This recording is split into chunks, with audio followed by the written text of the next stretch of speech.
All right, so we are now recording, and I'm going to start the Jupyter Notebook.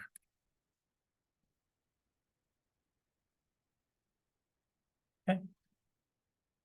All right, so far in the semester, we've just covered the basics. So 520 is a very basics focused class, as hopefully you've noticed. We look at just writing code from scratch. We look at writing in a very object-oriented way. So you have seen how we've progressed over the semester. It just keeps getting more object-oriented, right? And we're going to keep with that as we look at GANs and transformers. So everything we've covered so far, we've gone as far as CNNs, right? So you guys remember CNNs, basically a deep learning, basically like we did. Well, actually, let me start at regression, right? So we did regression, we built a little network, we added some things, we made it into a multi-layer perceptron, we added some things, we made it deep learning, and we were just doing regression, then we added some things, and now, by the way, now we can do classification. But then the classification has its limits. I think we achieved like 85% F measure, I believe, on Sci-Fi 10, and that was with only 2 classes, right? And so now I introduced CNNs, the last topic, and that's for classification. We've looked at it. We talked about the convolutions, right? We talked about the filter intuition and all of that, right? So that's as far as we've gotten. And CNNs are kind of this thing. So in the progression of a deep learning material, I kind of don't know if I always want to say CNN is like this threshold where you're going from like the basic to the advanced, right? It's an advanced algorithm, but in a sense, it has become so easy to code that, it's not really, in terms of coding, I think it's very straightforward. It used to be harder, but now it's been abstracted quite a bit. And so it's almost like part of the basics, but it is like the threshold, I would say. And it is a more advanced algorithm than the basic deep learning that we've done. But I mean, the field of AI just does not stop. I mean, this is a thing, it just does not stop. And so they've developed better, well, not better, but just more advanced algorithms. So they have now additional things. You take these little tools like Legos and you add a little more, and now you build a better thing, right? So we've talked about regression and we've talked about classification. That has been the focus for the semester. Now in what we have left of the class, the focus is, we're still kind of using those ideas, but now we're going to call this section generative models, okay? We're going to look at the 2 generative models in AI and deep learning, which are generative adversarial networks, or GANs, which is the topic for today. It'll be a very simple, super straightforward model, or GAN. It's not itself is harder to understand than the other ones, but it is a very basic one, right? And then, of course, the other one, the big elephant in the room, as you might say, is the transformer, because you're all familiar with all these large language models, chatbots, and all that. Both of these are generative. And what that means is that they generate vectors. That's it, right? So we already generate vectors, right? When we were doing Sci-Fi 10, what was the output? It was a vector of size 10, right? We were already generating vectors, but usually it was just like a 1 and a whole bunch of zeros for a class. Well, now, why not generate a vector of size 784 and then reshape it to be 28 by 28? And guess what? It's an image. Do you see what I'm saying? So we have always had this power, or this ability, right? And the trick is, how do we do it? How do we go about thinking? And so Ian Goodfellow in 2014 proposed the GAN. And up until 2016, according to Jean LeCun, it was the greatest idea in the last 10 years.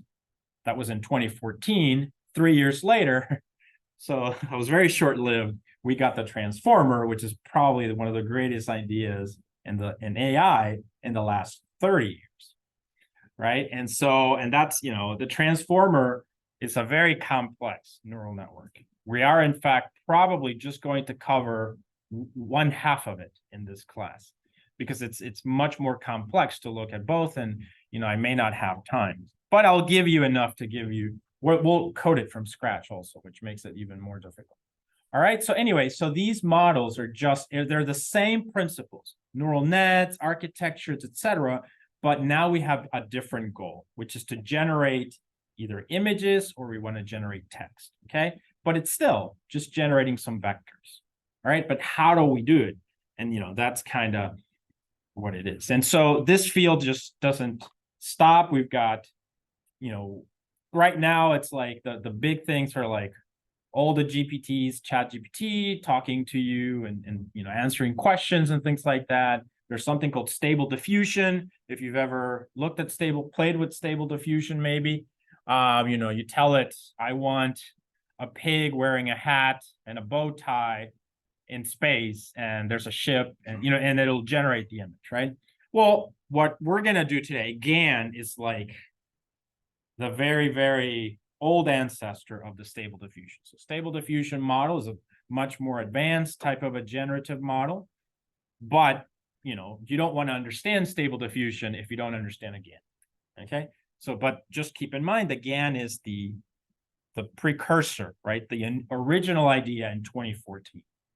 Just like for the GPT, actually for the GPTs, those are more true to the original idea of the transformer in 2017. Like I think they're almost so complicated that nobody dares to change them. They just use them as is. They found one thing that works and everyone just uses that. That's kind of unbelievable. I'm pretty sure that like the last time I checked, there's only been one change, and it's something called the residuals. And we'll talk about that when we get to transformers. But this field changes a lot. So 2014 was GANs, generative. 2017 was transformers. Now there's something very interesting going on also, which is basically, I don't know how many of you have like a very extensive math background, but if you think of Schrodinger's equations, right? Or the Lorentz equations, or Newton's. We've all heard in high school probably the force, right? So it's E equals ma, right? Mass times acceleration, right? And a lot of these things, for hundreds of years, if you go back to Kepler and all those people, Newton who invented calculus, right? They those are models. So I want to make this comparison. Like we do models, right? But neural networks. Well, since Newton and all these people, and since Galileo to Kepler to Schrodinger to all of them, right? So every single thing that you can think in physics and science and chemistry, is modeled also, right? You create these models, but they were usually based on differential equations, right? So you would like mathematically create the equation, and you'd have like a space and the time. So these are called dynamic systems. And then you would say like, okay, here's the force, and then we're going to take one derivative, the second derivative, get velocity, acceleration, all that. Just think about this though. All of this was done by very good, smart people that know a lot about math, right? And they did some experiments, but they wrote all of these. They're humans. They were sometimes solving this analytically, every now and then throwing a computer for the simulation. Now, AI is starting to make its way into this. Think about that, right? So think about the fact that, the Lorentz equations are 3 sets of differential equations, right? You can build a model with them and then do a simulation over time, and it draws like, a representation of movement, right? Movement of fluids or things like that. Then what you do is that simulation to create that space generates data. And now what you can do is you can basically take the same approach, but take out the Lorentz equations, right? Which were derived from physics, and throw in what? What do you throw in? Where you had a model this is called a first principles model based on these equations, like U equals mc squared, all that, right? The laws of Newton, etc. But think about that whole thing. You're running these equations in a simulation, but you take them out and what do you put in there? Neural networks. So think about this now. Think about the fact that the analogy that I want to give to you is 15 years ago, we didn't use a CNN as it was, right? We wouldn't give it the filters and let the neural network learn the weights. Instead, humans created the filter with the values and plugged it in. And then we used it, right? Now, it's the same analogy where instead of building these equations, I mean, it takes people that created these equations won Nobel Prizes. Like, look up all of these equations, you know, in history. There's just a whole bunch of Nobel Prizes in there. And it took humans that were very smart with very limited data and just a lot of skills to model things to create these things. And now what we're going to do in the future probably is just collect data in all physical environments, all chemical environments, all biological environments, neuroscience, and then replace those physics equations or first principles equations with neural networks. Think about how many Nobel Prizes AI is going to win, right? It brings in actually the ethical issue. Let's say that not that it's going to happen, but let's say that I took one very tough problem and I solve it, but with AI. Do I deserve a Nobel Prize? Does the AI deserve the Nobel Prize? Do you see what I'm saying? Like Einstein creates his equations. Yeah, give him a Nobel Prize, right? It's amazing. But are we really shifting to this world where we're going to just give data like Einstein, Kepler, and all of them would take data and create these amazing ideas and just let the AI play with it? Do you see what I'm saying? This is where we are. So it's just unstoppable. And this field is like very nascent right now. It's very, because it's taken a while to link both groups. But anyway, so my point is these algorithms move really quickly, right? So before we were just doing classification, regression. That's what we've been doing all semester. Now we can do generative models, right? There's other ideas like reinforcement learning, etc. We won't cover this in this class. So, but we are moving to the point of not just regression and classification, but now generative models, right? And so I want just the algorithm figuring things out and giving us things, okay? Anyway, so that's kind of the topic for today. Okay, so we're going to go over the generative adversarial network. All right, so let's go. Any questions before I begin? All right, so let's go ahead and get started. So I'm going to create a Python, Jupyter. All right, so I'm going to go ahead and call this one a simple binary pattern. Simple binary pattern GAN. Okay, name it. All right, so as I said, this is Ian Goodfellow proposed in 2014 by Ian Goodfellow. Think about this. This is 2014 is less than 10 years ago, right? 9 years ago. It's like one of the first generative models. I mean, obviously the math, there's always, you can claim that in the 90s, somebody thought of the same idea, I believe. But in the sense, it's really whoever makes it happen, right? And Ian Goodfellow made it happen, right? With deep learning in 2014. And this is one of the first GANs. And so we are going to talk about GANs. So GAN stands for Generative Adversarial Networks. I don't remember the name of the paper right now, but you can look it up, and I'm sure you can find it.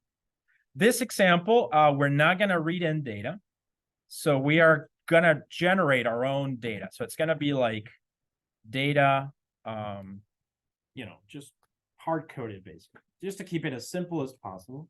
So what are the key ideas of the generative adversarial network? So as I said, the idea here is we're gonna generate data. We're gonna generate, in fact, something very simple, a sequence of a binary sequence, 1 0 1 0 1 0 1.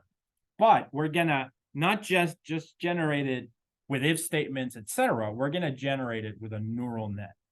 That's very powerful. All right. If I have time, I will. My initial idea was to cover this script, then do MNIST, and then do something called a conditional GAN. All right. If I don't have time, let's say, to get to the conditional GAN, I'll still give you the code, but you'll have to play with it on your, all right, because we are kind of short on time. But this one, I think, is the simplest. So we should probably start with this idea. I will also copy some of the code. So this is already on the GitHub, just in the interest of time, so I don't lose too much time typing things or with errors. So you can just go to the PyTorch repo, go to deep learning, and in here I have a folder called GANs. The one that I'm doing today, I will post in this folder called ITS 520. It's not there yet, but it's here. So you can just go. So just so that you know, this is the CGAN or conditional GAN. So what that means is I tell it that I want it to generate a 7, it's going to generate a 7. I want a 3, it's going to give me a 3, right? The MNIST GANs means what? Out of a population of MNIST, generate a number, but it can be any number, a 7, a 3, a 5. It's random, right? So obviously I'm tweaking every iteration. And today's is called the simple binary pattern. And this is the one that we're gonna go through. Okay, so what is the key idea with a GAN? Well, whenever we've done neural networks so far this semester, we always did one neural network. Here, however, Ian Goodfellow apparently was inspired by game theory. So he decided that he was going to create an algorithm, a technique, where you have two neural networks playing a game, and they're playing against each other. Think of it as the best example that I think people give is the forger example. So there's somebody forging masterpieces, Picasso's, Monet's, all of that, right? And then there's an expert police officer or somebody expert who checks the paintings and says, this is a fake, this is real, this is a fake, this is real. So that's the game. There's the person that's creating the fakes, and then there's the person that is, or the entity that is saying this is real or fake. Do you guys see that? So that's two agents. So now we're getting into the realm of agents, right? Because these things have behavior and they're in fact competing against each other in this game. So what is that? So now that means we're gonna represent these with neural networks of different architectures. All right. One architecture is the neural network of the forger. One is of the detective trying to determine if something is real or fake. So that's basically the idea. Each one of these has a different objective. Would you agree? A different loss, if you will. What is the objective of the detective? To find, right? So if I get a painting that's real, I should say it's real. If I get a painting that's fake, I should say it's fake. A painting that's fake, by definition, comes from the faker, right? The agent that, and we're going to call that the generator, or G. Okay, and the detective is going to be D, sometimes referred to as the discriminator. So we're going to have the discriminator and the generator, and they're fighting this game against each other. Does that make sense? Now, each of these has a different loss, or objective, as I said. Now, what is the objective of the generator? To generate whatever it is that is as good as the real data. So basically, it generates something, and the discriminator says fake. Okay, now I'm going to update my weights, because the next time I'm going to fool the discriminator. And the discriminator says, no, fake. Well, I'm going to try again. And it just keeps playing this game. Does that make sense, guys? Any questions? In general, we are replacing the in general, we are replacing the loss function with the discriminator. You will see, yeah. You will see how we do it. We're gonna do it now.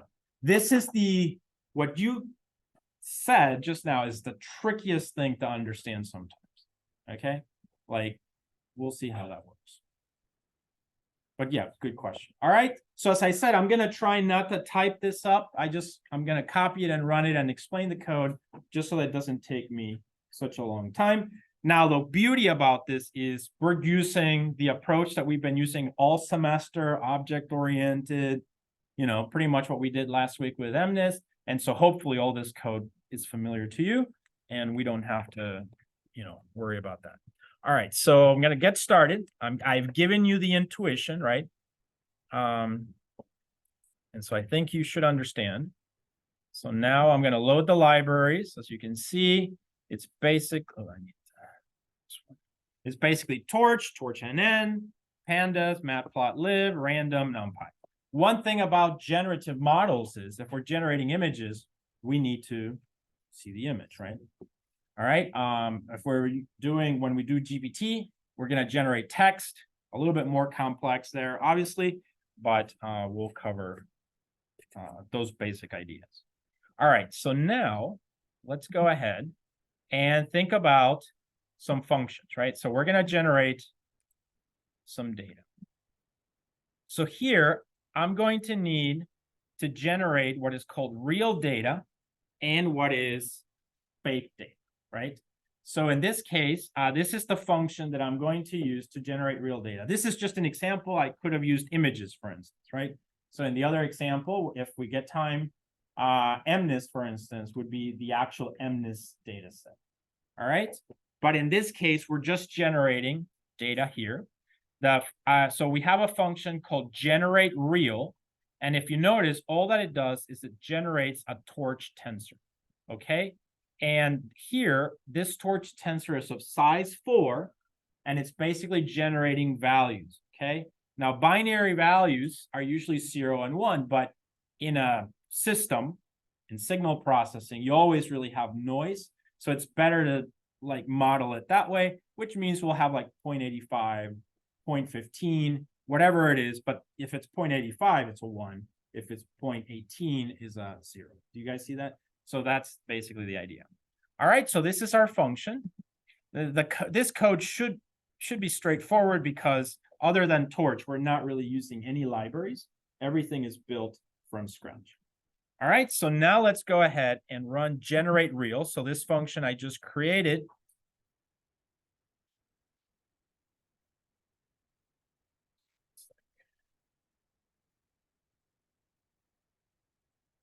I think it's frozen.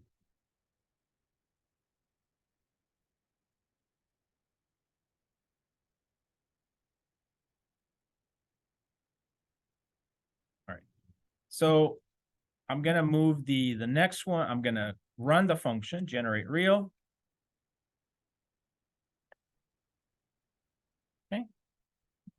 And as you can see, that's what the real data should look like. All right. So notice it's a vector of size 4, 0.94, 1, 0.14, 0.18, 0, 0.90, 1, 0.08, 0, right? So 1, 0, 1, 0. This is the sequence that we want. Why that? Because it's the simplest to understand right now with very simple numbers. So this is a classic example. And later on, as I said, you can do this with anything, right? Stable diffusion, mixes a whole bunch of things. All right, so now that we have this, we can go ahead. And now we're going to generate another function that is just random data. Okay, so basically here, the idea is that we have the real data, and we're also going to have random data, which is obviously not the real data. So you can think of it as kind of fake so far, right? We don't want the model to recognize the random data as what we want. We want the pattern, if that makes sense. Later on, so currently, keep in mind, I'm generating the real data like this, but what I'm going to want is for a GAN to generate this sequence, okay? Does that make sense? That's what I'm going for. So we need to train it in such a way. Then we have the generate random data of size something. Basically, you guys should be experts now in creating tensors. So you got a torch tensor, and then we run the function here. I'm gonna grab it.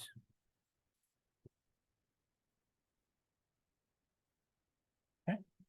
So I run generate random, and that, if you notice, this is random data. So this is 1, 0, 0, 1, not the pattern. Okay, guys? So that's not the pattern. Right, if you think of the GAN that you have right now, the GAN doesn't know what to generate. It can probably generate random data at some point, right? But what we want to teach it is to generate this sequence all the time, very precisely. Okay. All right, so now let's think of a few ideas of GANs. So as I said, GANs are basically now an architecture where instead of one neural network, we have two. This is where object-oriented coding in PyTorch becomes a thing of beauty, right? Because now it's very easy to have two networks and interact with them instead of, if you don't have an object-oriented approach, you can get really confused in what you're doing. So this is now where this becomes very valuable. All right, so I'm going to copy the discriminator network.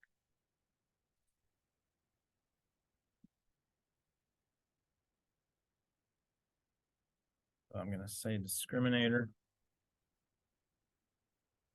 And we're going to think about all the parts of it.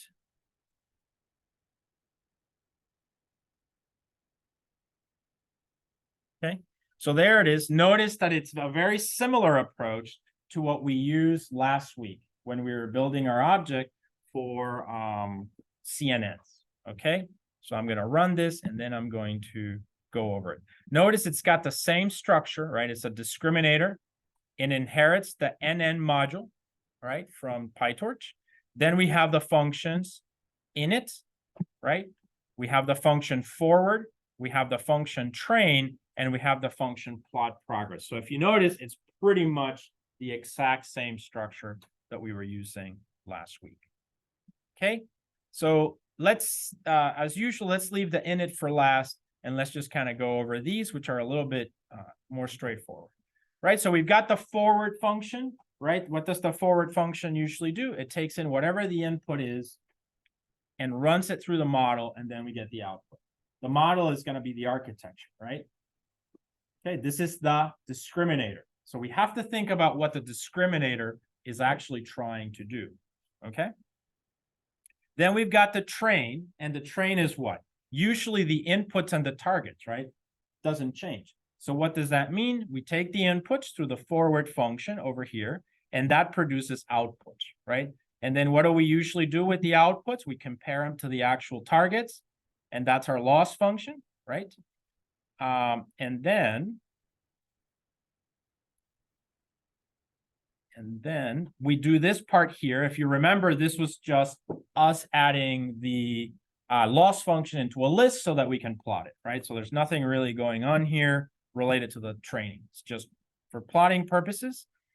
And then here we have our very famous 3 lines of code that do all the heavy lifting for us, right? All the calculate all the derivatives, tell us how to update the weights, plus or minus all that. So we 0 grad, then we do backward to calculate the gradients, and then optimizer updates the weights, okay? Same as before, nothing has changed here. And then, this we discussed last week, right? So this should be pretty obvious to you. We load progress, which is the list that contains our losses so that we can plot it, basically. Remember that now we're going to have a plot for the discriminator and a plot for the generator. And you should think about what should those look like, right? Based on the objectives. This is the trick that's a little bit complex to understand sometimes. All right, so now that we've talked about that, let's go to this one, the hard part, if you will, the architecture, right? The architecture of the neural network. Now, there's the discriminator and the generator. So what does the discriminator try to do? It's the detective, right? So what does the detective do here? It takes a vector of size what? 4, right? Because it's 1, 0, 1. You know, those 4 numbers, binaries, is a vector of size 4. So it takes those in as input. So notice here, well, here I should say, remember what this is. We initialize the inherited class and then module done. Then define the neural network architecture of the discriminator. So here we have an n sequential again, starts at 4 because the vector is of size 4. And then we build some kind of architecture. You should know by now, we have here, what kind of a neural network is this one? 4, 3, 1, multi-layer perceptron, right? You should know this. So it's not deep learning technically, but you could make it deep learning by adding more layers. Is it a neural network? Yeah, it's got activation functions, sigmoid here, and sigmoid here. The output is 1. How come? Why 1? Either 1 or 0, right? Remember we said we can either build a vector of 2 or we can use one neuron where the 0 or the 1. And notice the activation is sigmoid. So sigmoid we've already looked at in the lecture slides that it's 0 or 1 also, okay? So this is a classifier. It's just a simple, it's the simplest classifier that you can think of. Again, so this part is easy. The discriminator is just a classifier. You give it either the real or the fake, and it should say 0 or 1. All right. Any questions? That's the discriminator. Done. And object-oriented. All right. So I think I had run this over. All right. So let's now take a look at the next part. So that was the discriminator network. Now let's just take an exercise before we even think about the GAN. Let's just think about how would we train the discriminator, okay? So let's call this train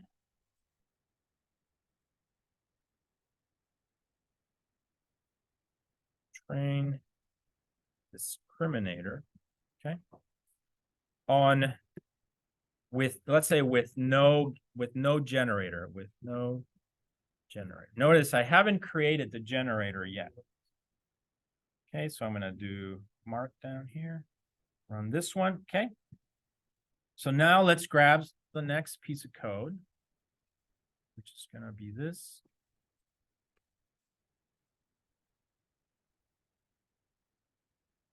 All right, let's take a look at this because this is where it actually starts to get a little bit complicated, right? So notice that now we're playing this game, right? So what do we do here? We test a discriminator that can separate between real data from random noise, okay? So here we instantiate the discriminator. Then we're just going to run about 10,000 iterations, and then we invoke train, just like we've done before, right? Train, if we look at train, what does train take? Train takes inputs and the labels. So we give it the input, we give it the label. So we would give it a real sample, and we would say this is real. We would give it a fake one, and we would say this is fake. Does that make sense? That's how we train it.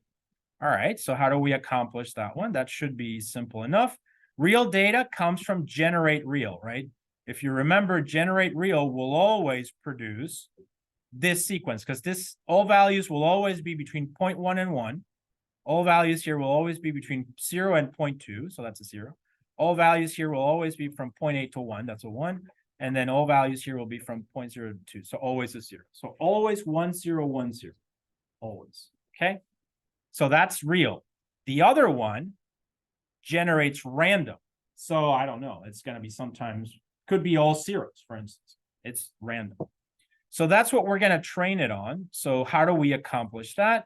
We basically say every iteration detrain, we generate a real one from the real function. And notice we assign float tensor 1. That means we're saying that's class 1 real, because we're designating that as real. Then for the fake data, what do? We generate a random one. The random one might have all zeros, all ones, etc. So that's not the pattern 1 0 1 0. So we designate that one 0 or fake. Do you guys see that? And that's basically the idea. So now we can, I think this will train quickly. So let's run. Okay. Should be fast. While it's doing that, we can go and grab the next part, which is to plot the loss, right? So the loss, okay, so yeah, it is going fast. So the loss should be what? If the model is learning, what should happen to the loss function? It should be going down, right? All right, it finished. So now let's go ahead and hit run. And what do you guys think about that loss? It is dropping, right? So in essence, if you average out these values, they are going down. I mean, they do touch the line down here. Do you guys see that? Does this make sense? So that's good. You know, this is something we had seen already last week, right? When we played with. So now the model is trained. Okay, so now let's go ahead and test a discriminator. Notice we still haven't created a GAN, right? And we still haven't trained our GAN. So that's really a thing that might be more challenging. So we test a discriminator on dummy data with our same functions, right? So let's go ahead and I'm gonna grab these.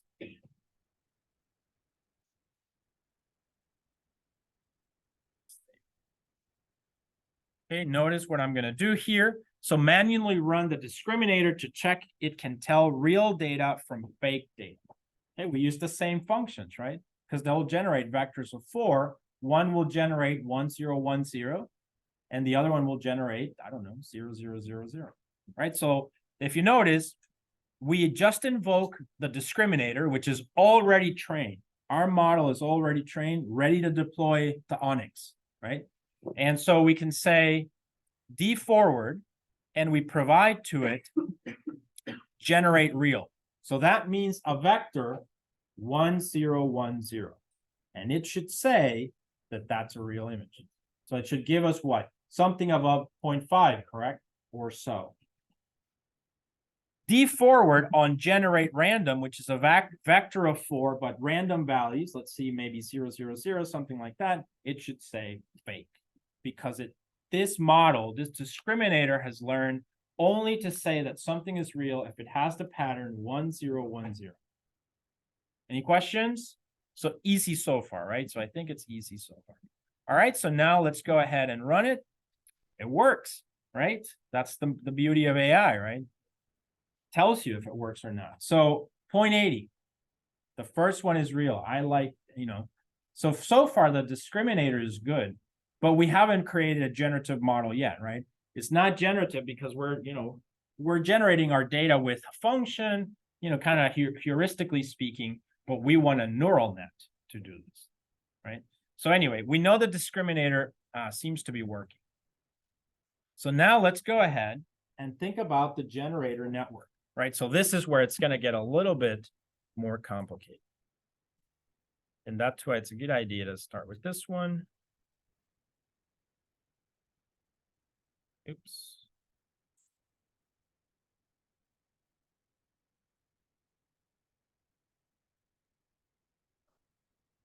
Okay, so now I'm going to copy the architecture of the generator very much, in the same fashion as everything we've been doing all semester.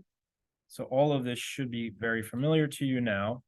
So I'm going to go ahead and paste it in. All right. Once again, we're going to go over this class, right? And just think about what it does. But keep in mind, this is the other network.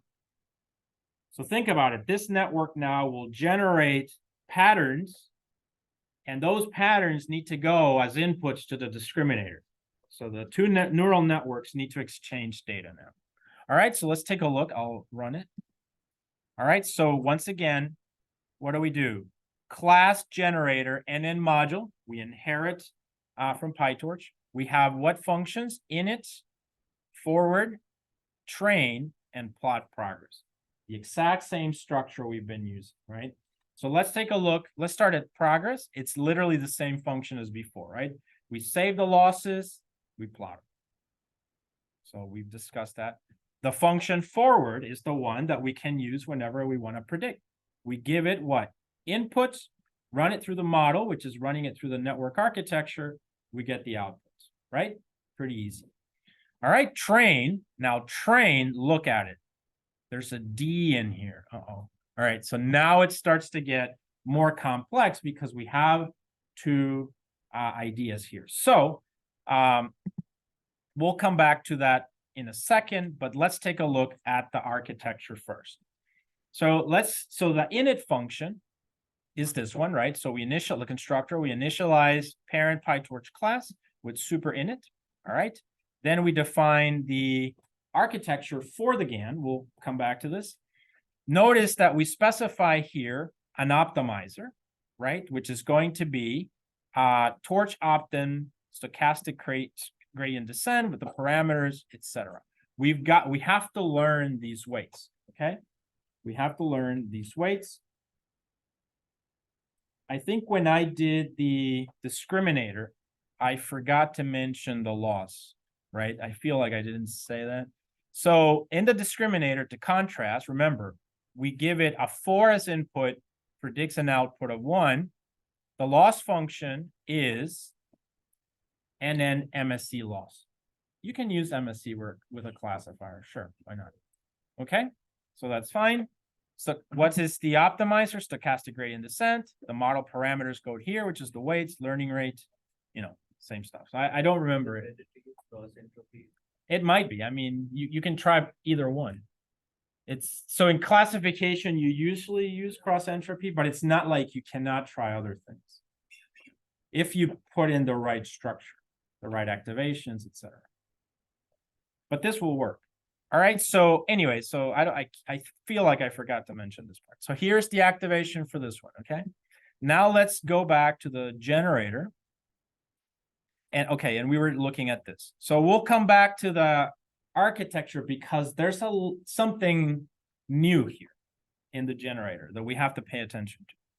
The optimizer, torch optim, stochastic gradient descent. This could be atom, parameters, all that. And then we have this counter and so on. Notice that this generator does not have its own loss, right? Do you see that? There's no loss there. Notice the discriminator, right? Discriminator has loss function MSE loss. The generator, optimizer to update the weights. So what is the loss? Do you see that? So this changes and we have to slowly try to understand what's going on. Now, so we'll come back to that also, which is here, right? So we're going to take a look at this part here. So all that's left in this init function, because if you notice, all we do is the optimizer, and then we do this for saving the progress. So now let's take a look at the architecture. So notice this architecture goes one neuron to 3 to 4 with a sigmoid, which makes sure that the 4 is between 0 and 1 for each. So it's vectors of 4 of values 0 to 1. So that makes sense since we're generating vectors of 4, right? That's what we're trying to generate. If we were generating MNIST, maybe a vector of 784 would make sense here as an output. Do you guys see that? And then we can unspaghettify it or something. But the 3 is, so this is a multi-layer perceptron as well. One hidden layer, sorry, one input, one hidden layer, one output. But why 1? And also, what is 1? Do you guys see that? Think about it. It's a generator. What is 1? Or, okay, is 1, but what is it? What's the value that we plug in there? The forward value of the Huh? The what? The forward value of the discriminator. more than 0.5. Well, the discriminator actually says something about the output of this, but the generator just, it's a good intuition. Actually, it's a random value. So you actually provide randomness. That's crazy, right? So you start with just like something as an input that goes into the network and something comes out of the network. So it's almost like, how can I say, random. Imagine a TV where you had the noise. This, I think we did something like that in class. So you would have the snow or whatever that's called in the TV, start there. And then start drawing the cat or whatever in the TV. Okay? It's kind of like that if you want to think of it. So it starts at random. And you can pick whatever size. Here, 1 just happens to work. So 1 value is enough for this to work because it's such a simple thing. Obviously, if more complex, like maybe if we were doing MNIST, a vector of 100, but random values. It's just something that is part of the architecture. Okay, it's very clever. All right, so hopefully that makes sense. That is the architecture of the GAN. Now we go to the train function, which is the only thing we haven't covered. Let's take a look at it. So notice that it takes inputs and targets, right? So that in the context of a GAN, the input should be the random value for that neuron because it goes into the network, right? Of size, vector of size, a scalar basically.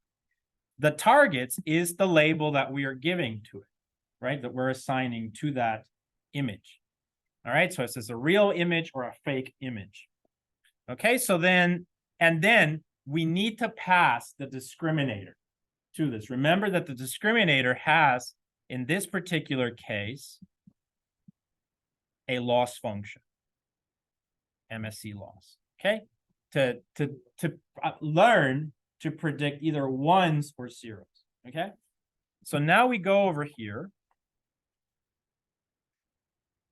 and we give it the random value to forward in the GAN. And what does it produce? G out should be the image, the fake thing. So the GAN is trying to make, let's say, an image, in this case, a vector of size 4, which is the pattern. Everyone with me? This is the magic right here. A generative model just generated. That's very profound. I mean, it's like a really big deal. All right, so then this G output is now a vector generated by the neural network of whatever it is that you want it to be. The weights are probably not trained, so it's probably like random or something. But now comes the trick. You pass this G output to the discriminator. And the discriminator then gives you a prediction. So in this case, it's going to be this one. And it's basically going to then, this is the class that's being predicted. Do you see that? Now, remember that you're passing the targets. So you can sometimes pass a real image with a 1, and sometimes you can pass a fake image with a 0. Do you guys see that? That's how it learns. The weights of the discriminator are going to get updated in that fashion because here we pass, let's say, so we pass this input and whatever the target is here, we predict the class, and then this predicted class is compared to the real class, and we calculate the loss of the model. All right, and then here, this part is just adding the data to for plotting purposes. And then here we just do optimizer, the 3 steps that we've always done. Optimizer zero-grad, backward, and backward for calculating the gradients, and then optimizer step for updating. So that's the architecture of the generator, basically. Okay, but we still have to train the model. And this is where it's a little bit, we have one additional thing. Okay, so let's run this one. Okay, now let's test the generator output.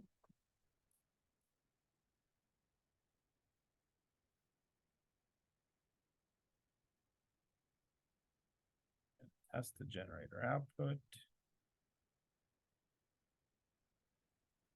Okay, so let's try it.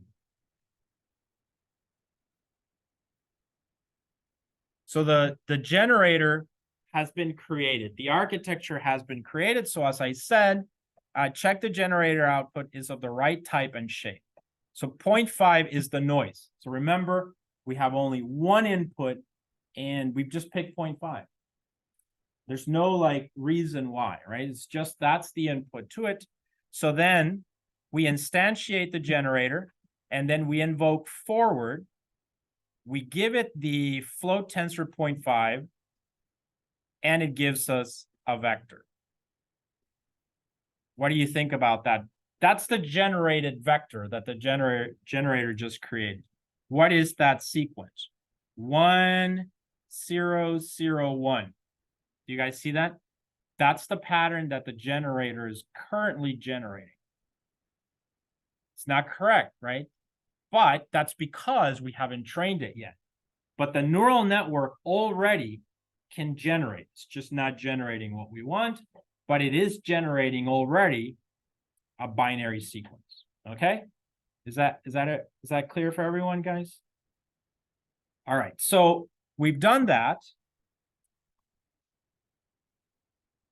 We tested the generator. We've looked at the values, and now comes probably the hardest part of this. Okay, and then we're actually doing good time, so we'll finish this. Now comes the most important part and also the trickiest part, the actual training of the GAN. Okay, really of all of them, of the discriminator and of the generator. We're going to train them together, so we can do that here.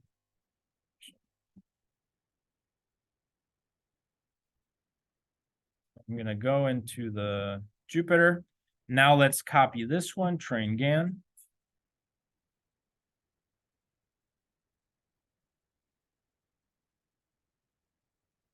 Run. And that, oh, sorry.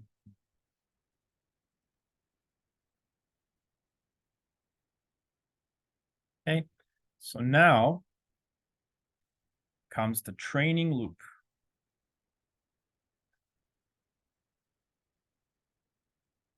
Okay. There we have it. Now a little bit more complicated, right? This is where we, you got to really think about this. All right, so we've got time. We create, here is where we create the two agents, the generator and the discriminator. They're both two neural networks that have to update their weights based on whatever their objective is, okay? So image list is just going to be we're going to run this for about 10,000 epochs. Every 1,000 epochs, we're going to print the generated vector of size 4. And then we're going to plot it. And what you should see is that initially it's like 0, 0, 0, 0, but by the end it should be 1, 0, 1, 0. Does that make sense? And this is going to be stored in image list, a list of maybe tensors. All right, so now we train the discriminator and the generator. Notice that, so maybe I should start it while I'm explaining. All right, so it's going to do 10,000 epochs. That's clear. Notice this is just adding the generated image. Okay, so notice every time, so I'll go back to these, but because this is the easiest to understand. Every 1,000 epochs, image list gets what? I invoke the generator and I tell it to do a forward pass. That means the neural net should produce a vector. It should generate. That's why it's a generative model. All right. Notice again, oops, I need to do that. I just want to give it 0.5, right? That's the noise. Remember, the noise that goes into the one neuron of the generator. Got it? It always needs to have an input, but it's just a noise, a random, basically. Okay? All right. It finished, so that's good. Now, notice that here in the GAN, we have one invocation to train. a second invocation to train, and a third and another invocation to train, but for the generator. So we have two invocations of train for the discriminator and one invocation of train for the generator. Okay, this is how we train the model. Okay, so let's look at the first one. Train the discriminator on true. How do we do that? We invoke dtrain. We generate a real vector with our function generate real that always gave us 1 0 1 0, right? That's the real one. And we tell it that's real. So class 1. Do you guys see that? Then we do train the discriminator on false.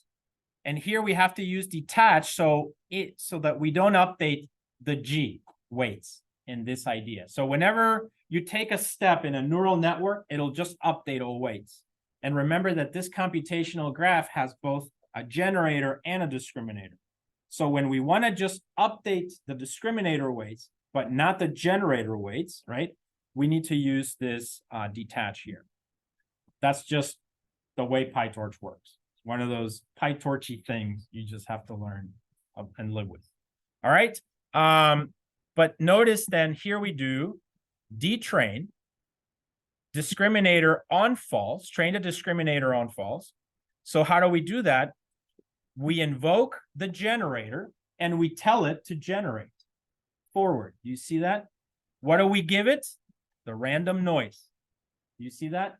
So this is a fake image because it comes from the generator, and we tell the discriminator it's fake, 0. So then the discriminator is like, oh, because it's not like we don't help the discriminator. This is actually helping the discriminator. We're telling it, this image came from the generator, say it's fake. Got it? Okay. But this is actually the power of this. We're helping the discriminators so much and the generators so much that they become extremely good at their task. And therefore, for the generator to fool the discriminator, it has to become really good, which is ultimately what we want. Does that make sense? All right. So that's the two steps of the discriminator. And then we have now trained the generator. So the generator, remember, has this train, but we train with the discriminator itself. So now we give it the same random initialization, right? But all we do is we have to tell it that the label is 1. Do you see that? Because it's still using the same discriminator loss, right? So then we invoke train, we pass D, which is this discriminator, because in our code, we're going to use that discriminator to predict. But now we want to tell the model, gtrain, to train towards 1, basically. So that's the idea. So we can go back to the generator. Right, generator. And here's the train function. So remember, we do this is basically the specific code. We give it the random forward, generate the image, okay? And then this image is passed to the discriminator, which generates its predicted class. And now this is where the trick is, that this label is now a 1. Okay. And so that's basically the training procedure of the GAN. Okay, so we finished this part. Okay, so the next step is to plot the progress.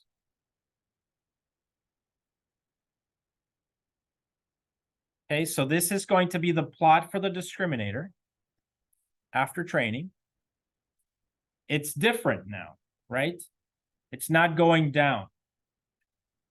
Now we're going to do the next one for the generator.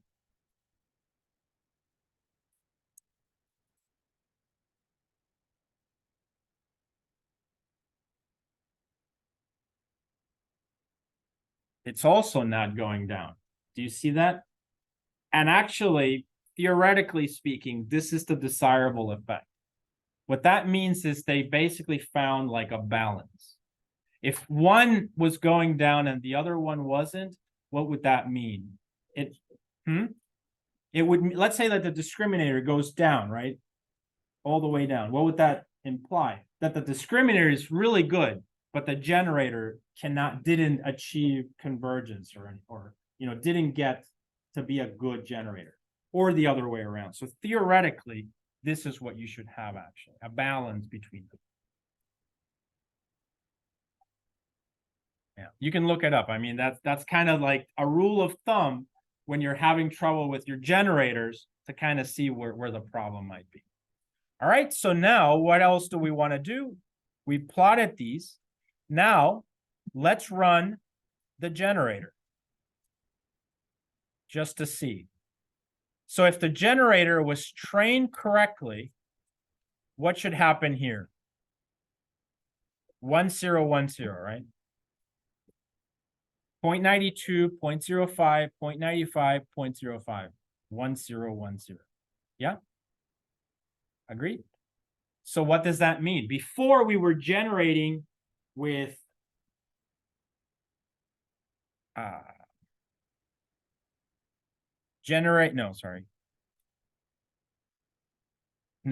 this, right? We were generating with this, right? Before 1, 0, 1, 0. But now we generated this 1, 0, 1, 0 with a neural network. That's why they're called generative models. We've created something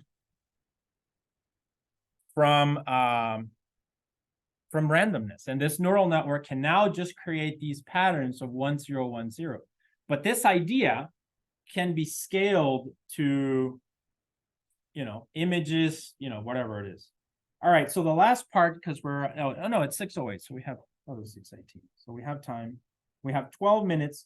So if you remember, we were saving the generated vector every 1,000 iterations in image list, right? So now we can visualize the pattern during training.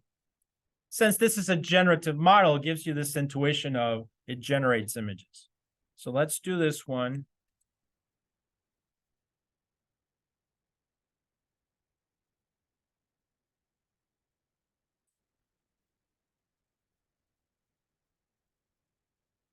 Visualize pattern. And then let's plot it now. So we're going to plot the 10 vectors in an image or a figure of it.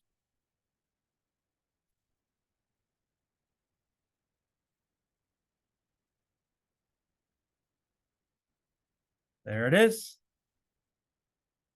So how do you interpret this one? So there's 10 columns. Every column is one of the 1,000 iterations. And there's 4 rows. So that's a vector of 4. So in the first iteration, it created this vector. Now these represent like the decimal values, so it's right. So if you notice, it's not quite clear, right? But as we start training, we start to see about here that the values get more closer to 1 and more closer to 0, if that makes sense. So it's like it may have started at 0.3, 0.5, 0.6, 0.2. By the end, it's like 0.95, 0.05, 0.98, 0.02, that kind of. So the generative model learned given our idea. And that's it. That's today's lecture on generative adversarial networks. This idea can be taken, and this code basically tweaked for MNIST, which is the next step. So hopefully we'll have time to do that next week, but we do have quite a bit going on. So MNIST would be the next one, and then a conditional GAN. So how would that work? You know what I mean? So and that's the case where we would want to generate not just patterns of 1, 0, 1, but patterns maybe where they're darker or lighter, that kind of thing. We can provide like a tweak to the idea. Does this make sense, guys? Can be a little bit tricky, but just think about it. right? What's going on? Yeah, Lucas.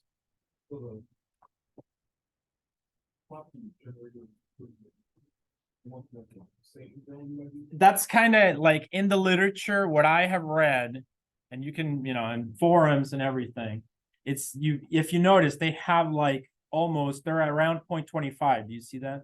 Yeah. They like gravitated to 0.25. And some people interpret this as they found a balance. It's like correlates to that idea, if you want to think of it that way. So the problem is when you have like a loss that's really getting to zero and the other one is not there, and that usually it's usually the discriminator that just rejects everything, or in the GAN. Because what can happen is also another thing that can happen is the discriminator is the thing that's giving feedback to the GAN, to the generator. And it can happen sometimes that the feedback that the discriminator is given is not good. And so the GAN just doesn't learn. It just gets like stuck and it just doesn't know how to update the weights. Do you see that?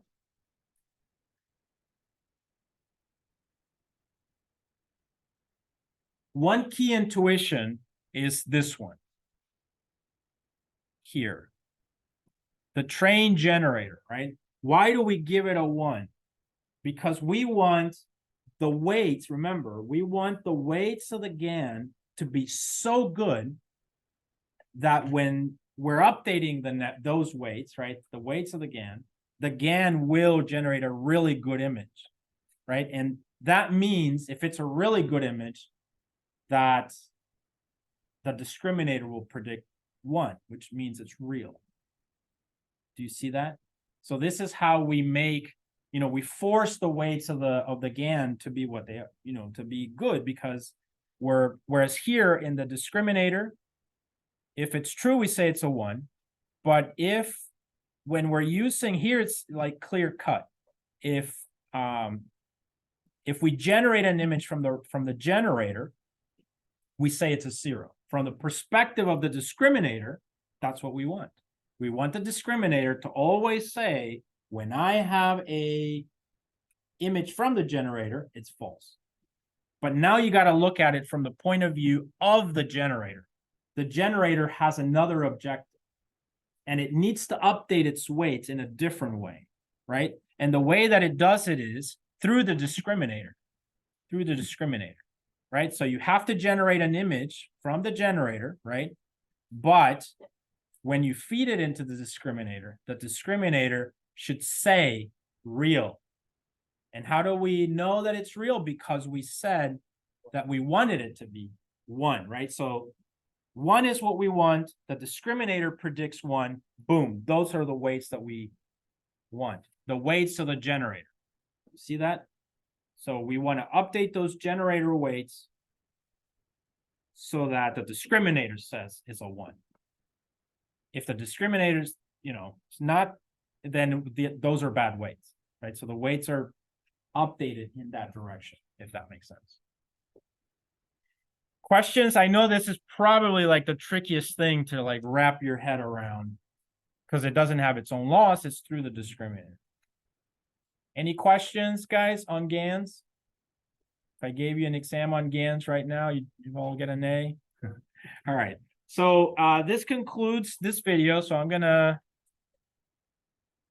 to stop it right here. Hopefully you liked it. And I think this is like pretty amazing stuff. Oh, yeah, I moved this thing.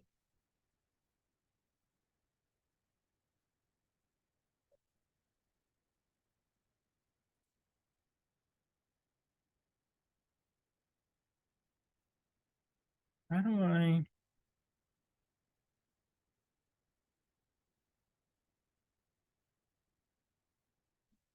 I'm trying to do that. Sorry. All right, so we can